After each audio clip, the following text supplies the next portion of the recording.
Democrats want to create a 9/11 style commission to investigate the Capitol riot on January 6th.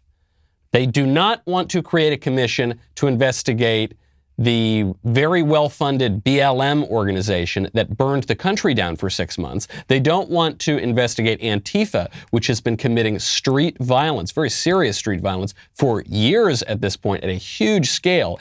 They want to investigate the horn guy and the guy who took the podium on January 6th. Not excusing those guys, just saying don't really seem comparable. This is obviously completely unnecessary. This is a partisan trick from the Dems. And so the Republicans, very rightly, are saying, nah, we're not going to go along with that. This is completely ridiculous.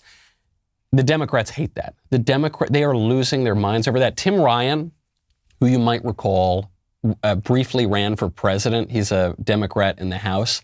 He took to the floor of the House to yell and scream and wave his arms and say that Republicans are not living in reality. I want to thank the gentleman from New York and the other Republicans who are supporting this and thank them for their bipartisanship. To the other 90% of our friends on the other side of the aisle, holy cow. Incoherence.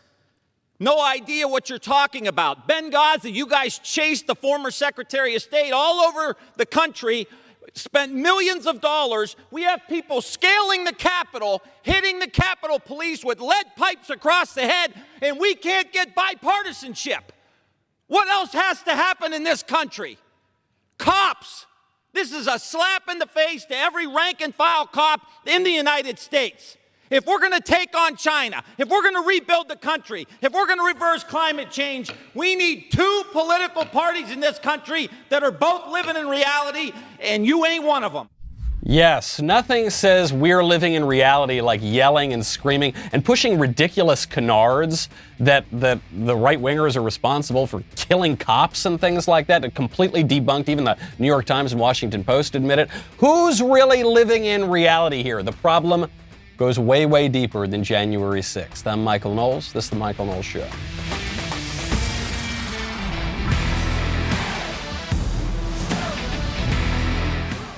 Welcome back to the show. My favorite comment from Rebel Patriot, who says, it's hard to win an argument with a smart person, but it's damn near impossible to win an argument with a stupid person. Bill Murray. This is absolutely true. This actually gets into something we were talking about yesterday, which is I love engaging in political discussion. I love taking my opponent's arguments seriously. That's what I've done, actually, as the basis of my upcoming book, Speechless, Controlling Words, Controlling Minds, available now for pre-order. You can get a signed first edition copy, by the way, if you go to Premier Collectibles. The whole point of that book is to take seriously the left's arguments and say, okay, this is where it's wrong, but this is where we can learn something. But you'll notice that a lot of people, they don't want to do that. It's just like they plug their ears in and they say, la, la, la, and they call you a racist, sexist, whatever kind of stupidity they'll say. You have no responsibility to engage in a debate with them. A debate is not possible. It's hard to convince someone of anything, but over time maybe you can, unless that person just thinks they're the single smartest person in the room, in which case it's a completely lost cause, all right? You've got to protect yourself against that kind of stuff. And if you want to protect yourself, I would go check out Ring. I love living in the South. I love having a nice big Southern house, but having a big Southern house means that you got to keep track of what's going on in the house, what's going on outside the house, make sure that everybody is safe. Ring lets you do just that, whether you are in your living room or you're at the office or you're on vacation somewhere on the other side of the world. You can check out who is at your door. By the way, with motion detection, the person at your doorstep doesn't even need to ring the bell. They'll just let you know. You can see and speak to them. Ring Alarm is a powerful whole home security system that you can easily install yourself. They've got security products for every corner of your home, inside and out, and you get to use this really simple app. I love it. It helps me feel safe, especially when I'm traveling, and it's a great housewarming gift, not just because it's futuristic and cool and keeps your friends safe, but it's not that expensive. So you get credit for a great gift. You don't have to shell out a lot of money. Start protecting your home today with Ring Alarm. Go to ring.com/Knowles to get your Ring Alarm security kit today. Build a system that's right for your home. Get it up and running in minutes. Ring.com/Knowles. That is ring.com/Knowles. January 6th, the greatest threat to our nation, worse than Pearl Harbor, worse than 9/11. Our democracy was at stake because the horn guy stole a podium or something. I don't know. I don't mean to minimize what happened on January. I just can't It's impossible not to minimize it when you talk about what happened compared to what the left is saying happened. And by the way, I know that we're not allowed to compare this to the BLM riots that burned down the country and killed a lot of people, but you have to. I know they say that's whataboutism. You know what? Whataboutism is whataboutism. What about it? Let's compare what happened. It's so rich because the arguments that Democrats are making now about the January 6th skerfuffle at the Capitol are directly contradicting the arguments that they were making for months and months and months. Tammy Duckworth, a Democrat politician, tweets out a picture of her office, and it's got a smashed window in it. Okay, there's smashed. I'm not saying these guys were totally peaceful, okay? They smashed the window. People are saying that they killed cops. That's just a lie. That's a complete lie. We know that isn't true. But yeah, they smashed windows, yep. And she tweets out, "Don't believe the gaslighting. This is what the so-called tourist visit did to my office." Okay, you're right. She's saying it's not a tourist visit. What happened on January 6th? This was violence. Except, this is awkward. We were told for months and months and months that when whole buildings and cities were on fire behind reporters on left-wing cable networks, that amounted to fiery but mostly peaceful protests. But you can burn a city down, that's mostly peaceful. But you smash a window, that's the greatest act of violence ever perpetrated in the United States. Moreover, we were told by one of the leading quasi-pseudo-intellectuals of the left, Nicole Hannah-Jones, the head of the 1619 Project, that property damage is not violence. Yes, it is disturbing to see property being destroyed. It is disturbing to see people taking property from stores. But these are things. And violence is when an agent of the state kneels on a man's neck until all of the life is leached out of his body. Destroying property which can be replaced is not violence. And to put those things, to use the exact same language to describe those two things, I think really it's not moral to do that. So yes, I think any reasonable person would say we shouldn't be destroying other people's property, but these are not reasonable times. But these are not reasonable times. So what she's saying is, look, yeah, I don't want to destroy people's property, but the times that we're living in call for that. And it's not violent. Tammy, it's not violence. Destroying property, which can be replaced. And by the way, we're not talking about some guy's whole small business. We're not talking about someone's cherished family possessions that BLM burned down when they burned down different buildings. We're just talking about your window. You know, come on. Property, which can be replaced, is not violence, Tammy. Now, of course, I don't believe any of that. But according to their own logic, they must. Look, this was a mostly peaceful tourist visit, wasn't it? No, of course not. There's just one set of standards for the very deadly, very destructive, months-long coast-to-coast insurrection of BLM. And then there's another set of standards for the riot and the guy who took the podium and the horn guy who danced around the Capitol and smashed some windows. And bizarrely enough, they're all being much harsher on the horn guy than they are on the domestic terrorists who targeted civilians to achieve their political ends in BLM and Antifa. Thankfully, Cocaine Mitch, not having any of this nonsense, Mr. Cocaine himself takes to the floor of the Senate and says, in as energetic a tone as we ever get from Mitch McConnell, so, not very, but still, forcefully enough, he says he opposes the January 6th Commission. After careful consideration, I've made the decision to oppose the House Democrats' slanted and unbalanced proposal for another commission to study the events of January the 6th. There has been, and there will continue to be no shortage of robust investigations by two separate branches of the federal government. So, Mr. President, it's not at all clear what new facts or additional investigation yet another commission could actually lay on top of existing efforts by law enforcement and Congress. What is clear is that House Democrats have handled this proposal in partisan bad faith, going right back to the beginning. So Senator Scarface here really hits on the point of this commission. These incidents are already being investigated, and people are being held to extremely serious consequences if they participated in the Capitol riot. They're not really being held to consequences if they burn down the country with BLM, so the double standard still exists. But regardless, the people who rioted on January 6th are already facing very serious consequences for it. So what's the point of this Senate investigation? The point of it, or the House investigation, the point of it is to give Democrats a lot of power to go after any of their enemies. Andrew Cuomo used this sort of investigative power to great effect in New York. If you have a broad scope to investigate your political opponents, you can use that for anything. Oh yeah, so I think he spoke favorably. I think he tweeted favorably about the January 6th thing. Let's go. Let's look into his taxes. Let's look into his personal life. Let's raid his computer. Let's do this. Let's do that. It's just a partisan tool. McConnell, absolutely right. Politically so savvy to oppose this sort of thing. But Tim Ryan makes a point too.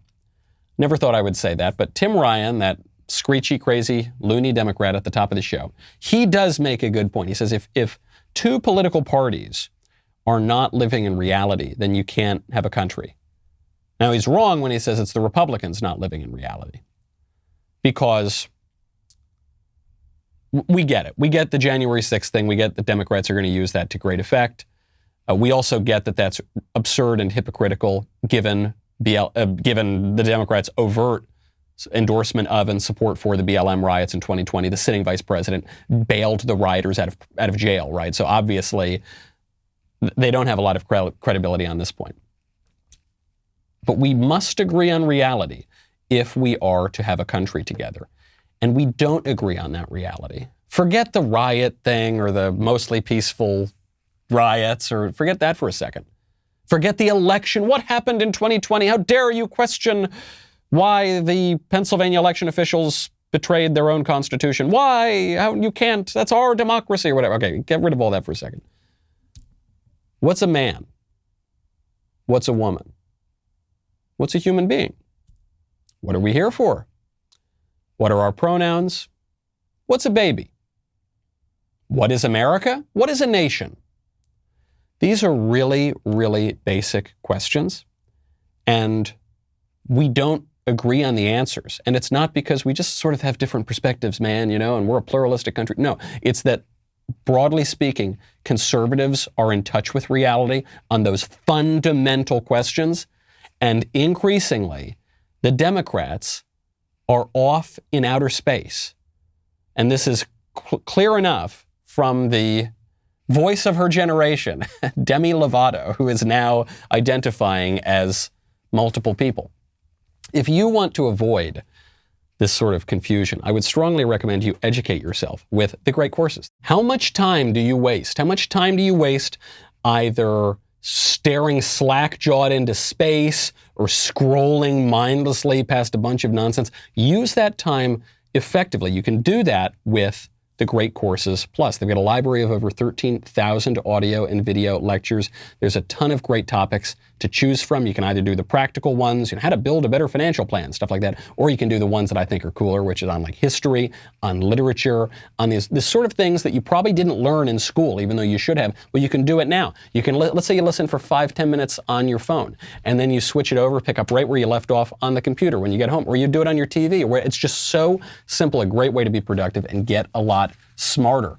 What are you waiting for? Head on over to the Great Courses Plus today. Right now, sign up for the quarterly plan to get an extra month for free. Go to thegreatcoursesplus.com/Knowles. Do not miss out. Sign up and redeem your free month right now at thegreatcoursesplus.com/Knowles. Demi Lovato, I actually, I say this a lot whenever some pop culture figure comes up. I don't really know who she is or what she does. I take it she's an actress or a singer or something. Demi Lovato, she just kind of has that look to her. I'm sorry, has that look to them.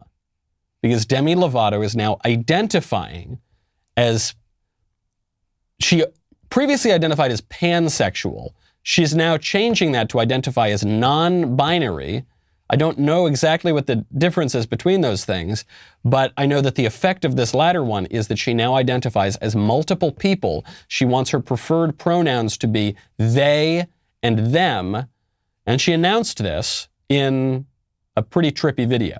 Living in the fourth dimension means existing consciously in both time and space. Hold on, pause it right there. Already, you see, we have a little problem about the agreement and disagreement on reality.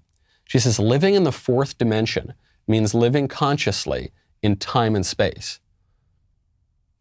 That's called living in the third dimension, right? I'm not a physicist, but I'm living in 3D right now. I see, I've got space, I understand volume and things like that, and I'm living in time.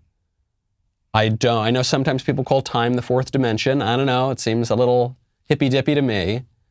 So already I think the interdimensional aspect of this video has me primed and ready to assume she's not going to be totally coherent. She goes on. But for me, it means having conversations that transcend the typical discourse. I want to take this moment to share something very personal with you. Over the past year and a half, I've been doing some healing and self-reflective work. And through this work, I've had the revelation that I identify as non-binary. With that said, I'll officially be changing my pronouns to they, them. Pause again. You can't do that. You can't. But it's my personal choice. I've had this revelation. Where did you get this revelation from? Who gave you this revelation that you are multiple people? The only book where I have seen a sort of revelation that an individual person is multiple people is this very old book, sometimes called The Good Book, in which one person shrieks out, "We are legion! We are," that would be demons. Demons would be doing it because one person can't be multiple people. And the smiling, and I've done some healing work and some self-reflection. You hear this a lot from they're always healing because of some trauma that has been done to them. And I don't even mean to discount this. Yeah, people go through traumas. That is life. That is part of life. But it's always we're healing, and because I'm healing, you can't question me. Because I'm trying to recover from this trauma, you can't ever question my delusions. So I am multiple people. What does that mean? What does it mean to be they and them? I feel that this best represents the fluidity I feel in my gender expression and allows me to feel most authentic and true to the person I both know I am and still am discovering. In this first episode, I'm excited to share with you what this means to me and what it may look like for other people. I want to make it clear that I'm still learning and coming into myself, and I don't claim to be an expert or a spokesperson. I know this might be a new conversation for many, so I'm inviting my friend Alok, someone I trust, to spend time on this platform. Alok is an author, performer, and an important voice within the non-binary community and beyond. Their work to create visibility, equality, and understanding has inspired me on my healing journey. We'll discuss identity at large, but also take the time to personally reflect on how I came into my truth so that we, like many others, are able to live our lives authentically. In just a minute, I'm going to share space with Alok and dive deeper into this conversation. If you told me, Michael, $100,000 on the line, you get one guess, what is the name of this lady's friend? I would probably guess Alok. I wouldn't have guessed John or Bert. I think Alok sounds about right. This video matters, not because of anything involving Demi Lovato. I mean, the headline here is, "Entertainer begs for attention." Wow, not exactly a man bites dog story, is it? So of course, entertainers do this all the time, and they just try to get more attention, particularly as their careers are sort of on the way back down. So not surprised here. But the way that Demi Lovato is doing this is by just parroting. It's like a parody of leftist jargon. She's just fitting all the leftist slogans, my truth and self-discovery and healing and this journey into one sentence. And it's not going to be coherent really from the beginning of it with the fourth dimension stuff. But even in this little bit, she says, we're going to talk about the person that I know I am and am still becoming. If you're still becoming that, then you don't know that you are that person. You can't both be this firm set person and this other thing that you don't know what it is that you're headed to. That alone is not possible. But it's actually multiple people, right? It's they and it's them. And that sort of thing, does not jibe with any semblance of society. It's the radical subjectivism of the phrase, my truth is enough. Just that alone is enough to destroy society. I'm not being hyperbolic here, folks. I don't mean to say that the bizarre musings of some entertainer are threatening to destabilize society. She is representing a very popular ideology right now. And if we cannot agree that there is truth, in Tim Ryan's words, if we can't agree on reality, then we can't get along in society. And what she's saying is not even I disagree with conservatives on reality. She's saying I don't believe there is reality. I'm saying it's my truth, and I'm becoming this radically subjective thing. And I know I look like a woman and everything, and I talk like a woman, and I obviously am a woman, but I've had a revelation that I know that my true self, who I am not even that person yet, but I know that I am that person, is multiple people. Well, there goes society. It's over. It's not just Demi Lovato. Demi Lovato is joined in her plea for attention by Anna Paquin, who is, I guess, another actress whom I've never heard of. And she is married to a male TV star, and she's now defending her bisexuality. She posts on Instagram, quote, I'm a hashtag proud bisexual who's married to a wonderful human who happens to be a man.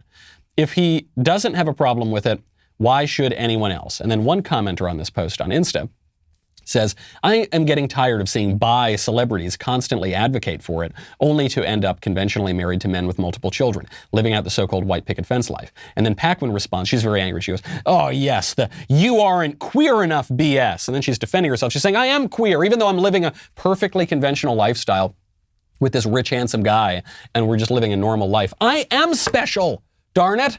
I am. I'm not like some of those other gals who are married to guys and have, family and stable life.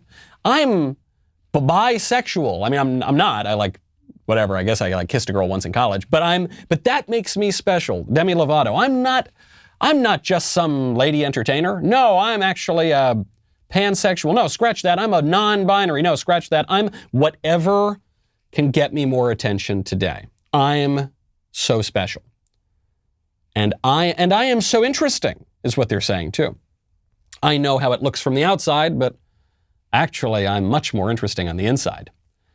This comes back to the classic problem. I'm not the first one to observe it. That when a civilization divorces itself from I am that I am. This is the name that God gives himself when he's talking to Moses. Moses says, who should I tell them that you are? And God says, I am who I am. I am that I am. I am essence itself. Say, oh, okay. When you divorce yourself from I am, you are left with a very pathetic and pitiful question, which is, who am I? And there's no end to that. Demi Lovato is going to be something else in like 3 weeks. I'd put money on it. How long has it been since she said she was pansexual?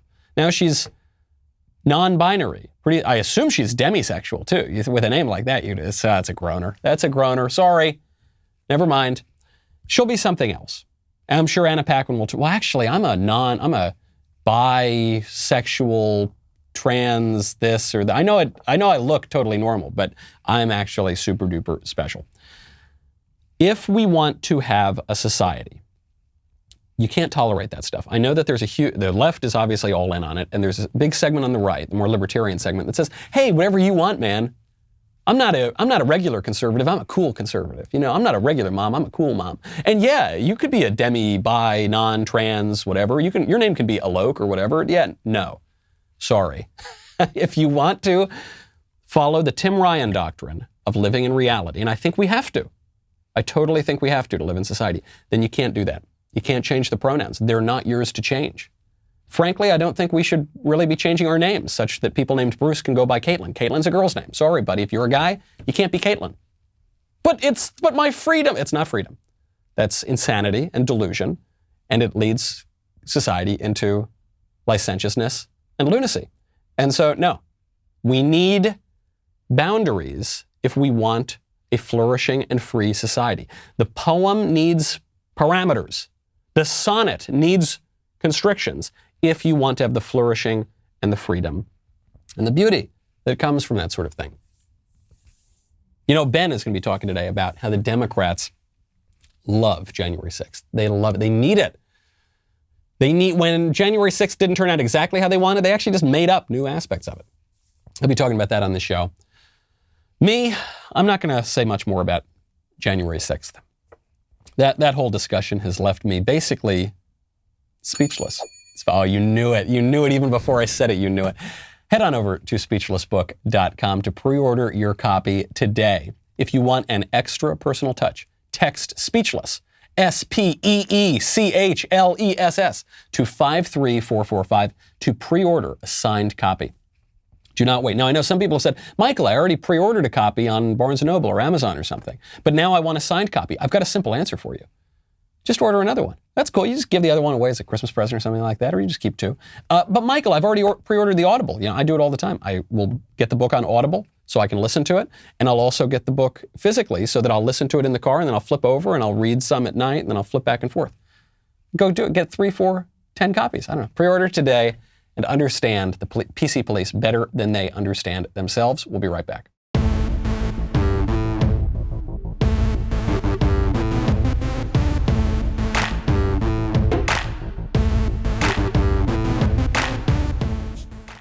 So often on this show and in the broader culture, we focus in on how these crazy woke ideologies spread throughout social media, and you've got the Demi Lovato of it all, and the Anna Paquin, and a lot of kooky people who are not celebrities.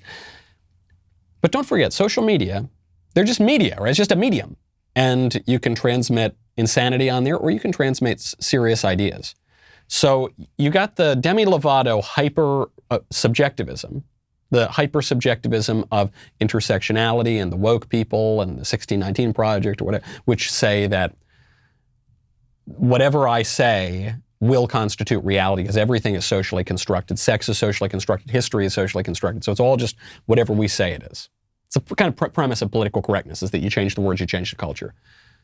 But then there was a great video I saw. This one girl, super smart, posts a TikTok where instead of just focusing on her super high after 7 bong hits kind of weird subjectivist pseudo-philosophy, she uses facts and logic to explain how there is a reality to the universe. And by the way, the substratum of that reality, the essence that keeps the being, that keeps the whole thing going and that undergirds all of it, is God, who exists.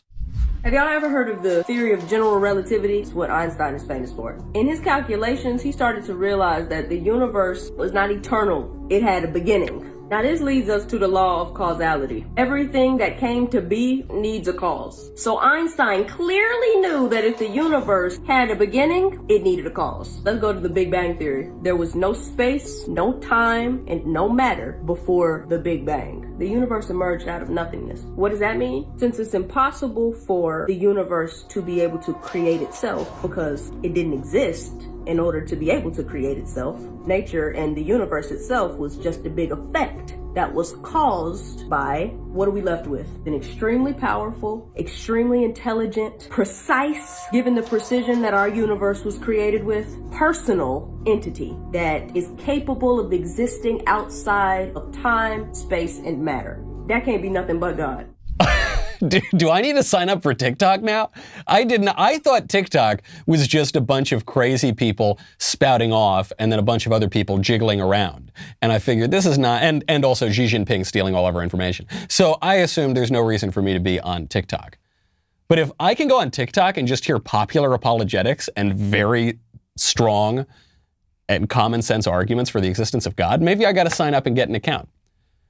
Do you see the difference between what this gal is saying on TikTok and, say, what Demi Lovato is saying in her social media post? They're both giving their visions of the universe, right? They're both describing, I guess, even their identity or where they find themselves in the universe. But with Demi Lovato's, you can't make an argument for or against it because she's just saying it's all just about my personal feeling, my personal private revelation that I had of who I am, but I don't even know who I am yet, even though I know who I am, but I don't know who I'm going to be, but I am who I'm going to be, and therefore you just have to believe me. And if you don't, you're kind of a meanie. And you'll hear more from my friend Alok or whatever. This gal is coming out and saying, hey, you have faculties of reason. There is an observable reality that we can perceive, and then we can use our reason to work that out, have conceptions, right, and follow arguments to their logical conclusion. And because this world is caused, because we're all sort of caused beings and contingent beings even, then you've got to trace that all the way back to God, to an unmoved mover, to an uncaused cause. That's not just a, hey man, wouldn't it be weird if it were like this? That's a logical argument. If we are going to have a society that is living in reality, we got to base it on that. It's not possible to be living in reality if you base it on the Demi Lovato thing. Because it's not even just that she's wrong, it's that she doesn't accept reality, that reality exists at all. But unfortunately, the Demi Lovato theory of the world is much more fashionable at the moment than that girl's theory of the world. Also Thomas Aquinas' theory of the world that she's reciting. The trans ideology is more popular at the moment. You always hear this from the left. They say, well, look, Sarah Silverman made this point the other day. She said, there's never been a case of a man competing in girls' sports and then beating the girls at the sports and taking their prizes and stuff. And that's just not true. There's a famous case right now working its way up the courts of a dude who just keeps beating girls at high school track. But we got another story this weekend. Just tuck this one away in your quiver so that you got another little detail when people bring up that bogus argument. Haley Davidson, who's a dude, competed and won a professional title in women's golf last week. He identifies as a woman, but he's a dude. He also previously competed in men's college golf athletics, and he's now hoping to be eligible for the ladies' PGA, the Professional Golf Association. So this is bad. There's just evidence that when the libs tell you that there's not a single case of men competing in women's sports and beating them at it, there are. Men basically always do that when they compete openly, and they usually do it when they compete surreptitiously as well and pretend to be women. But the issue is much deeper than sports. Also going back to Sarah Silverman, when Sarah Silverman pointed out that the opponents of the transgender ideology don't really care about women's sports, they're right. I don't care. I'm not going to watch these golf matches, or whatever. What do you call it? Golf? I don't even know what golf bouts. These golf rounds or something. I'm not going to watch it. I don't really care. I care about the reality. It's me and Tim Ryan against the world. The issue is much deeper than sports. Usually I only read letters that I get on Mailbag Day. This one I'm going to read to you. This really moved me. I got this letter yesterday from a listener in Italy. It was written in English. It's a little bit choppy English, but basically well written. And so regardless though, even if it weren't well written, the content is really what we're talking about here.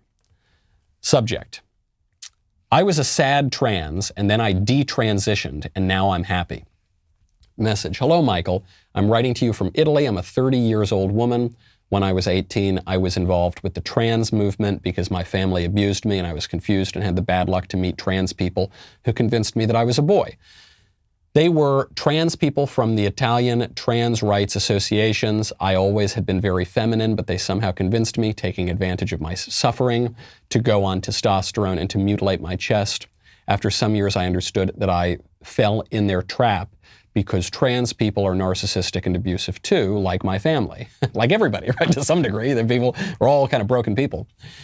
Now I am a 30-year-old woman and I am happy and living the joy of being a woman. I am still facing the irreversible damage done to my body, but I can still be a mother and take care of my future kids, and it makes me happy not having fully believed their lies. P.S. When I told them that I was detransitioning, I lost all their friendship. They bullied me, told me to commit suicide, etc. And no one of them wanted to be my friend anymore. Thank you for bringing light on this topic. Yours, a happy woman from Italy. There are many stories of people detransitioning. You're going to get more and more of those stories because this has been a social contagion, this insane ideology. And there have been parents and schools and the whole culture is encouraging little kids to mutilate their bodies. And the vast majority are going to come to regret that. This point too, it occurs to me where you say the trans movement is manipulative. Of course it is. Its very essence is manipulation, because the idea here is that you have the right to, and you ought to, totally transform reality, using your own hands, using the surgery or using the hormones or using whatever, to better accord with your view of the world. And that you can do that, but you can't. You can't. If we're going to live in Tim Ryan's reality, you can't do that. There's a limit to your ability to manipulate. It's a very Western idea. It goes back really into the heart of our tradition, that we can transform the world through our art, through our craft, through our skill. And we can, and we've done this to great effect. But there's a difference between taking the reality that we live in and from that creating the beautiful art of a cathedral or some beautiful painting or some beautiful sculpture, and abusing that and ignoring reality and creating something hideous or that is contrary to what it truly is or ought to be. There's a big difference here.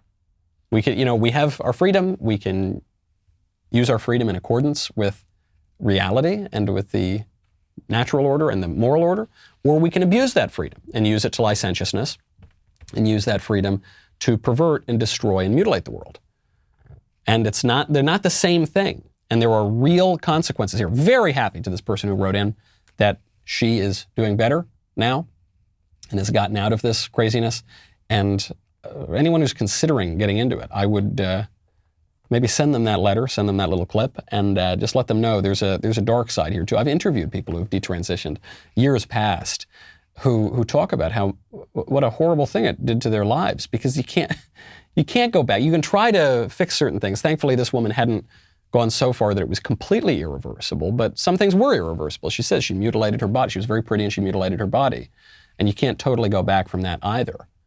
Better to cut it off while you still can, before really it's too late.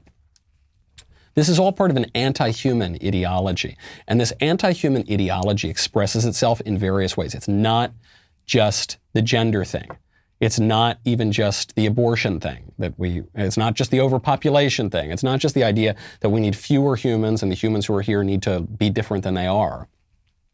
This gets down to this weird impulse I've noticed on the left to remove human beings from their special place in the order of creation. The conservatives believe, Christians believe, that human beings are made in the image of God. We have dominion over the land and the sea. We need to be good stewards of this creation. We need to use our freedom in accordance with God's will. We have a special place. There is a difference between me and a crab, and a little crab on the beach. But what the left is saying increasingly is there's not much of there's a little difference of degree, but come on, it's just the way evolution worked. And you can't say that a human being is greater or more developed, more advanced, more sophisticated than a little crab. There was a video that just went viral over the past few days of a crab digging in the sand. And you see the crab, he's on the beach, and he's digging in the sand, and he's pulling the sand up from the little hole. So, okay, there's the crab, and he's dig, and it's going up and up and up around him. The person who posted this, by the way, is, I think, an assistant professor, and wrote in that kind of goofy script, capital, lowercase, but humans are the most advanced species. The implication that humans are not the most advanced species, because there's the little crab, and he digs up the sand, and he covers himself up in this little hole. When I watched this video, and I thought, so your best argument against human beings having a special place in the order of creation is that crabs can dig a hole. It takes them a long time, but they can dig a hole. And I thought, I can dig a hole. Can this assistant professor not dig a hole in the sand? Because maybe she's got a problem in the order of creation. But she continues, she goes, quote, "We are not the most advanced species. No species is more advanced than any other. Each species is uniquely adapted to its environment. This crab could judge any other species for their inability to build sand houses, etc., as being less advanced. It's all a matter of perspective." Did you catch the problem with her statement? It's not about the sand houses. I mean, yes, we can build better sand houses than the crab can, but no, it's not about the sand houses. It's not about it's the word judge. She says this crab could judge any other species, but the crab can't judge any other species because judgment requires a rational will and an intellect, and the crab doesn't have either.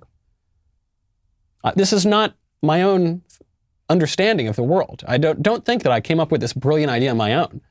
We've known this since at least Aristotle, and probably we knew it before Aristotle. The fact that I have an intellect, that I can perceive and conceive things in a way that is far more sophisticated, not just a little different in degree, but different in kind from how the crab can perceive things, is something that separates us. And also the rational will. All beings have a sort of very basic will in the sense that the crab needs nutrition, so it eats things, so that the tree needs nutrition, drinks up water, but it's not conscious of that. It's not freely choosing these things. These are just instinct. The rational, this is why when a gorilla kills somebody, you don't put the gorilla on trial. It would be very crazy to put the gorilla on trial. The gorilla does not have a free rational will. The gorilla can't make moral choices. It's why you don't throw lions in jail for killing. The lion is just doing what it must do according to its nature. But we don't need to do that. We actually can make moral choices because we have a rational will, all of which is denied by this anti-human left, which wants to pretend that we're all just kind of the same thing, man. And all the things that we think separate us from the bugs and the crabs, they're just delusions we tell ourselves. But you're nothing. You're no better than the bugs. If that's science, if the people who say that there's no difference between humans and crabs, and the people who say that babies aren't really babies, and the people who say that little girls should mutilate their bodies to look more like boys because they're going through a phase or something, if that is science, then I'm out. And I think there's no wonder that the public health authorities have no credibility, because not only have they gotten all of that wrong, all these basic aspects of our life that we know are just BS, the idea that you can change your sex or whatever, that babies aren't babies. But they've also gotten their very specific job wrong. The very specific job to protect us during an epidemic. They've gotten it wrong every single step of the way. The former Surgeon General, Jerome Adams, who famously tweeted out, "Stop buying masks, people," after Fauci lied to everybody and said that masks don't work. And then later on he said masks do work.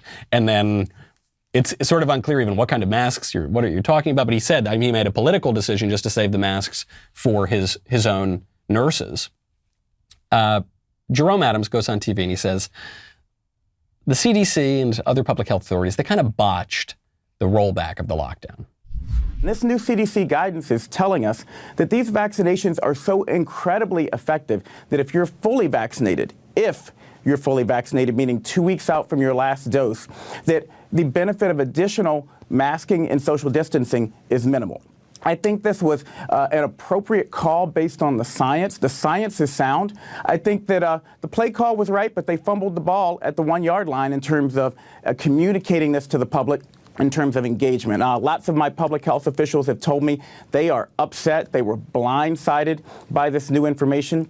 I think you missed the nuance about protecting yourself versus protecting an organization. And I think that, again, it was a little bit of whiplash for the American public in terms of them saying just a week before, keep your mask on, and then all of a sudden they're saying, now you can take them off. There was a little bit of whiplash. And you're saying, well, it's not the science that was wrong, it's the messaging and the communication. Well, don't forget, public health officials, they're half scientist, but half politician. The job is really to be political and to communicate with people and to guide policy. And so if they blow that, they really blow the key aspect of the job. But also, if they lie, right? Now, my views on masks. We'll just leave it at that. I know that YouTube is very, very tricky about how how honest one can be about one's views. But I think we all know what I'm saying here. In Fauci's view, though, the masks are really super duper important and they really work, right? That's what he says he believes. But he told people they weren't because he felt he wanted to communicate something with them. And then later, Fauci has just told us he doesn't think that once you're vaccinated, you need a mask. But he told people they do need a mask. And then later he told them they don't need a mask. And he admitted, he said, well, look, I just thought we had to be, communicating this sort of thing because I wanted people to continue to wear it until more people get vaccinated. But of course, it's the case that if you're vaccinated, you don't really need the mask. If you lie to people about your views, Forget about lying about the truth or falsehood, but just about even your own views. You're being dishonest in that way. And then you tell them your true views. And then you tell them that you lied to them. And then you tell them that it's good that you lied to them. They're going to stop believing you. Because we prefer to live in reality with Tim Ryan. I don't think Tim Ryan lives in reality, but he says he does. And if you're going to disregard that reality, we have no reason to go along with you. We have to take matters into our own hands because we're a free people and we have self-government, at least in theory. This is what we should have done from the beginning. I'm very pleased to see that Utah is banning public schools and universities from issuing mask mandates. Not just saying, hey, schools and universities, do whatever you want. No, Utah is issuing a big government regulation, an awesome, terrific, very conservative, big government regulation on the more local areas, the schools and the universities, saying, no, you cannot have a mask mandate. They're allowing counties still to do this, so there is still localism here. It is still a little nuanced.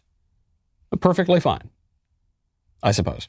But they are saying, no, you can't do it. In order to protect people's freedom, but also people's American way of life and also people's human dignity, that we shouldn't just put filthy cloths over our face and muzzle ourselves, take away our distinctive human trait that we can speak, that makes us the political animal.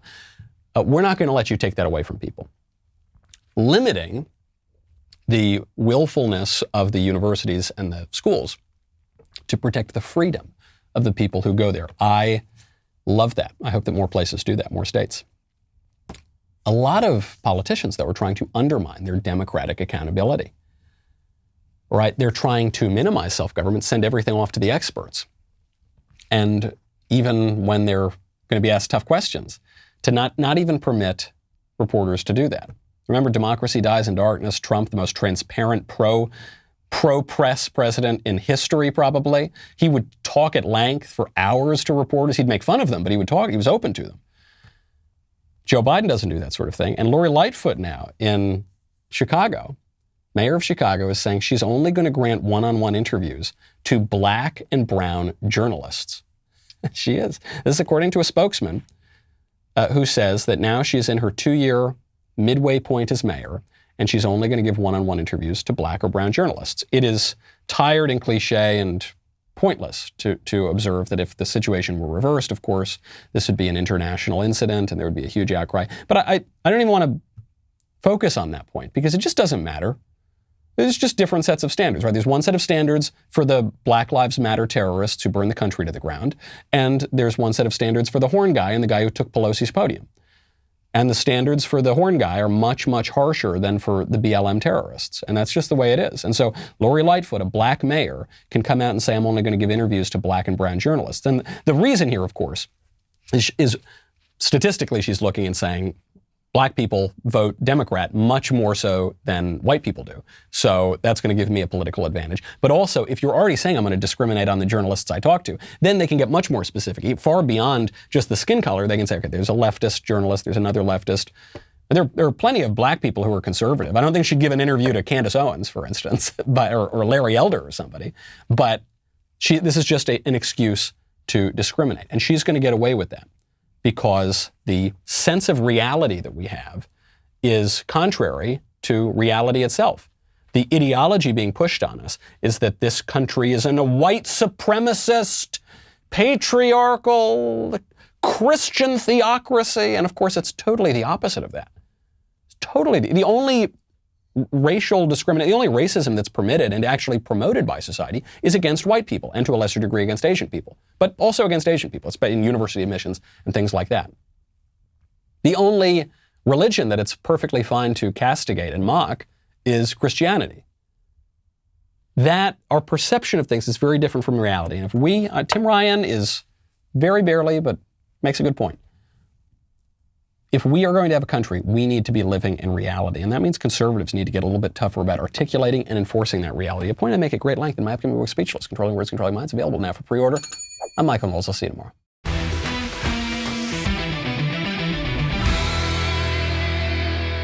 The Michael Knowles Show is produced by Ben Davies. Executive producer, Jeremy Boring. Our technical director is Austin Stevens. Supervising producers, Mathis Glover and Robert Sterling. Production manager, Pavel Vidovsky. Editor and associate producer, Danny D'Amico. Audio mixer, Mike Coromina. Hair and makeup by Nika Geneva. And production coordinator, McKenna Waters. The Michael Knowles Show is a Daily Wire production. Copyright Daily Wire 2021. On the Matt Walsh Show, we talk about the things that matter, real issues that affect you, your family, our country, not just politics, but culture, faith, current events, all the fundamentals. If they matter to you, come check out the show.